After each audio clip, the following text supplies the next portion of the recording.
What's up, and welcome to another edition of Locked On NBA, the biggest stories with the local experts. I'm your host, Jackson Gatlin, also host of Locked On Rockets right here on the Locked On Podcast Network. Today, we'll be chatting with John Karalis from Locked On Celtics. The Boston Celtics hold on in Game 7 of the Eastern Conference Finals and advance past the Miami Heat to the NBA Finals, where they will face the Golden State Warriors. How were the Celtics able to come away with the win in South Beach against the Miami Heat? But first, a quick message from our friends over at BetOnline, because our partners at BetOnline continue to be the number one source for all of your sports betting needs and info. Find the latest odds, news, and sports developments, including this year's basketball playoffs, Major League Baseball scores, fights, and even next season's NFL futures.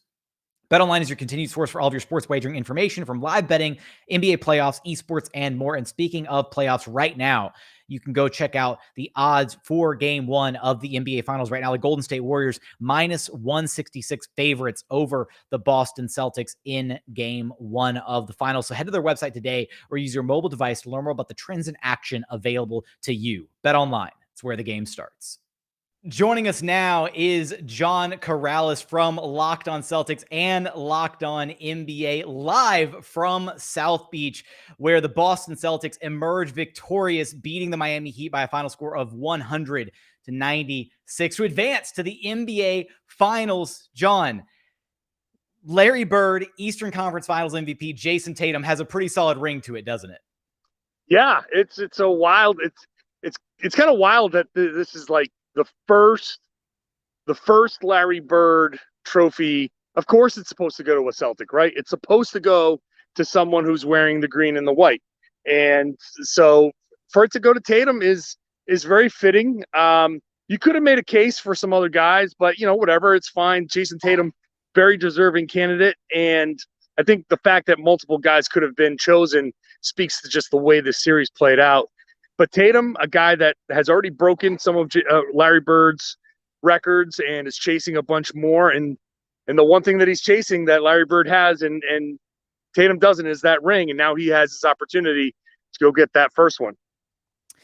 Now, John, we've got Warriors Celtics on the horizon here, but let's take a look here at this Game 7 between Boston and Miami and what got the Celtics here to now the NBA Finals, just right around the corner.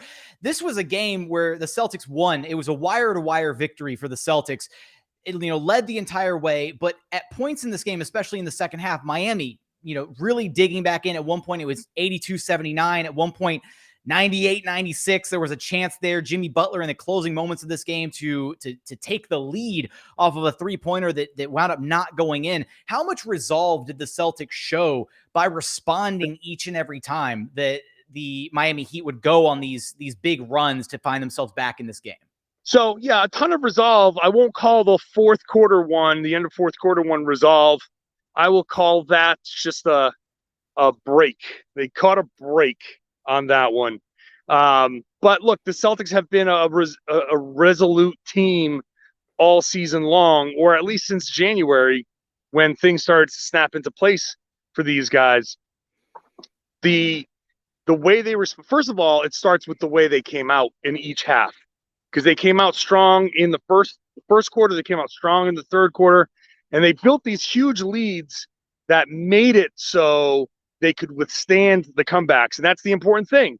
You come out, you go up 17 or 13 in the fourth quarter, and when the other team makes a run, yeah, Miami went on an 11-0 run in the fourth quarter, but it's because Boston was able to build that huge lead that they were able to withstand it. And if you don't come out and play that defense at the beginning of each half and build up these leads, then you run the risk of, whenever the other team makes a run, that stuff that you tend to fall apart.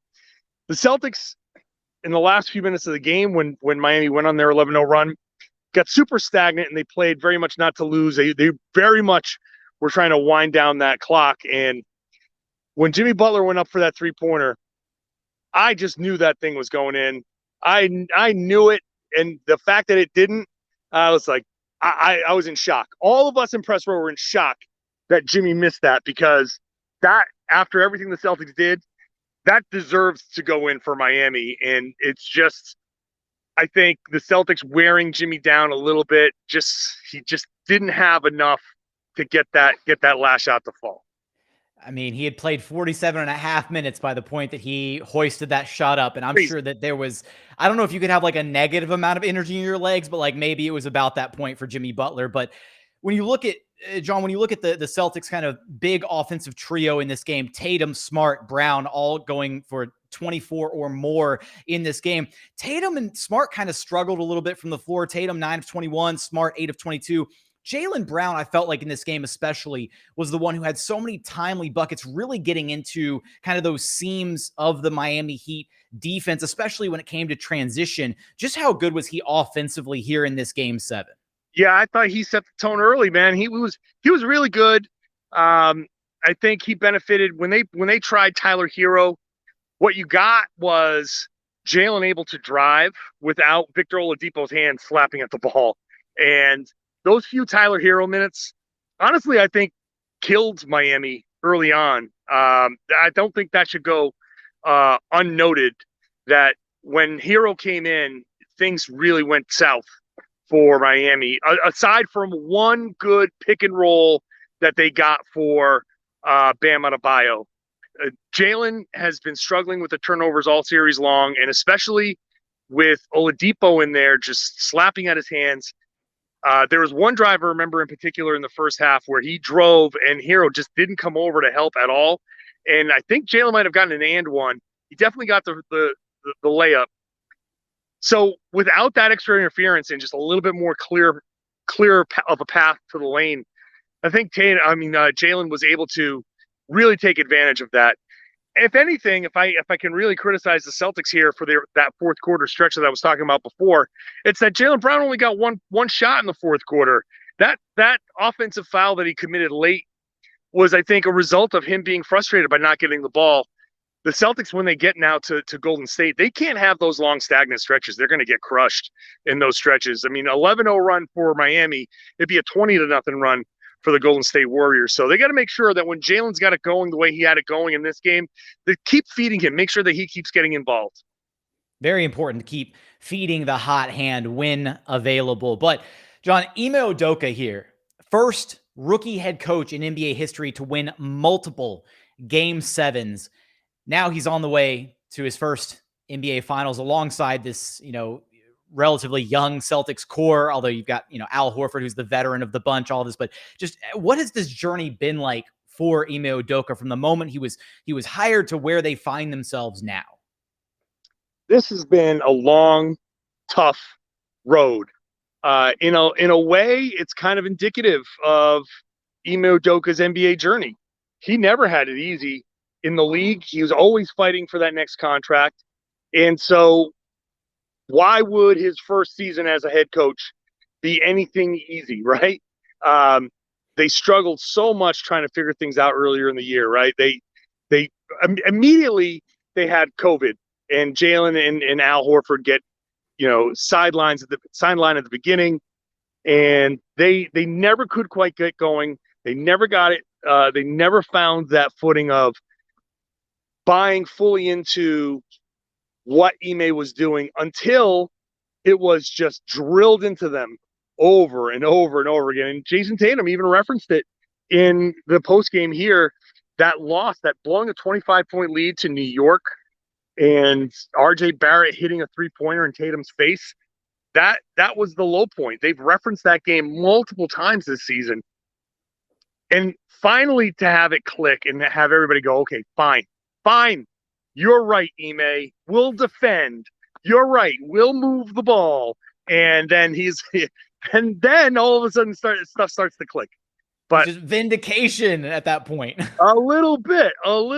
So look, to have a first-year head coach, and first-year head coach, but he's been in the league for a while. He's won a couple of championships on the sideline, so he knows what goes into it. But it's his first time in that seat, and that comes with its challenges. The guys, I think this team, he tapped into something with this team where they now identify with what Udoka is preaching. Tough, hard-nosed defense. This is a team that's physical, will go out there, and is mentally tough enough to put things behind them and come out. They blew that game 6. Hey, look, I'm pissed at these guys.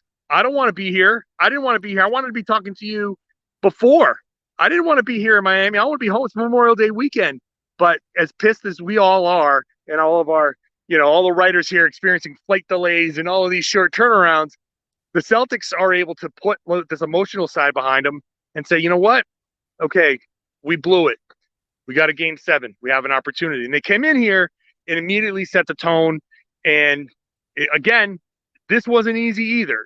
This game, very indicative of the Celtics. This wasn't easy, and they made it. They pulled through. Ime is a huge reason why the Celtics team is where they are. And what does Ime and the rest of this Celtics organization, this team, get for their hard work and their tenacity to win this game 7? They get rewarded with a visit to the Bay, and they have to face the Golden State Warriors now in the NBA Finals. John, I leave you with this final question. What's your final prediction? It's a good matchup for the Celtics. I'm not ready to pick the Celtics yet. Let me talk myself into that. I honestly, I've been very confident about the Celtics' chances all the way up until this point. I picked them. I picked them easily against Brooklyn. I thought they were going to beat Milwaukee. I thought they were going to beat Miami. Even though it didn't quite go exactly the way I thought, I felt good about all of those picks. Golden State's a different animal. I have to dig into this stuff. But the Celtics are the best defense that Golden State will face. And the Celtics have a history of playing Golden State well. So I will say that the Warriors will probably open up as favorites. I haven't checked the odds at BetOnline yet. But if the Warriors open up as favorites, I will agree with that right now. And I think the Celtics will happily take that underdog mantle and run with it. We're going to need an official series prediction from you. I'll be listening in and expecting one from you on your usual Wednesday slate for Locked on NBA. I'm not one of those which I'm like, I'll come up with something. I mean, geez, I'm still on this. I'm still on the FTX Arena floor, man. Let me get on that plane. Let me get some film sessions in, man. Let me see. Yeah, we'll get you on the red eye straight to the Bay. But John, appreciate you stopping by Locked on NBA with me. You got it, man.